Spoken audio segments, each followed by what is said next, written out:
এক বিধ্বংসী অগ্নিকাণ্ডে দক্ষিণ মহেশপুরের দীপাংশু পালের বসতঘর সহ অন্যান্য গাছগাছালি সহ আগুনের লেলিহান শিখায় পুড়ে ছাই হয়ে যায়। এই ঘটনা ৩রা ফেব্রুয়ারির নিশিরাতে ঘটে। রাত তখন আনুমানিক ৩টা।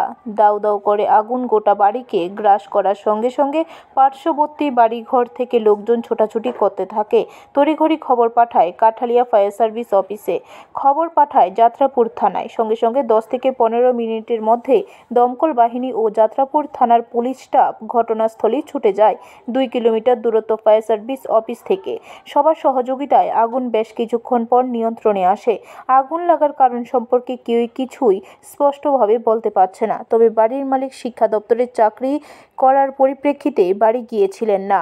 উনি পরিবার নিয়ে অন্যত্র থাকেন। তবে ওই বাড়িতে পৃথক 2টি ঘরে ভাড়াটিয়া 2টি পরিবার ছিল। তারাও আগুন লাগার কারণ সম্পর্কে কিছুই বলতে পারছে না।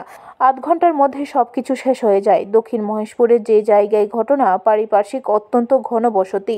প্রতিবেশীরা বলছেন, যদি সময় উপযোগী ফায়ার সার্ভিসের কর্মীরা বা যাত্রাপুর থানার পুলিশ না আসতেন তাহলে আগুনের দাপট পার্শ্ববর্তী অন্যান্য বাড়িঘরও ছড়িয়ে পড়ত।